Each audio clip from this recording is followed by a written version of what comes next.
నమస్తే అందరికీ. ఈరోజు మనం భగవద్గీతలో 4వ అధ్యాయం యొక్క 23వ శ్లోకం గురించి తెలుసుకుందాం. గత సంగస్య ముక్తస్య జ్ఞాన వశిష్ట చేతస్సః యజ్ఞై ఆచరతాః కర్మ సమగ్రం ప్రవిలీయతే. అంటే ఇంకొక్కసారి కృష్ణ భక్తి భావంలో మునిగాక మనం చేసే ప్రతి ఒక్క పనిలో కృష్ణుడిని తలుచుకుంటాం.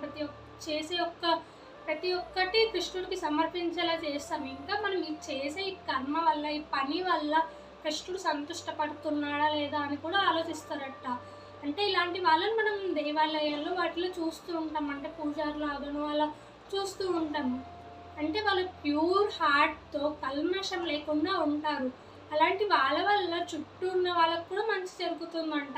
ఇంకా వాళ్ళ లైఫ్లో ముందుకు వెళ్తున్నారు, గ్రోత్ ఉంటుంది.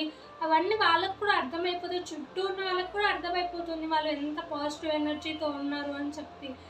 అంత మునిగిపోయి ఉంటారు కృష్ణభక్తి భావంలో ఉండేవాళ్ళు కొంతమంది అని చెప్పి చెప్తారు ఈ శ్లోకంలో.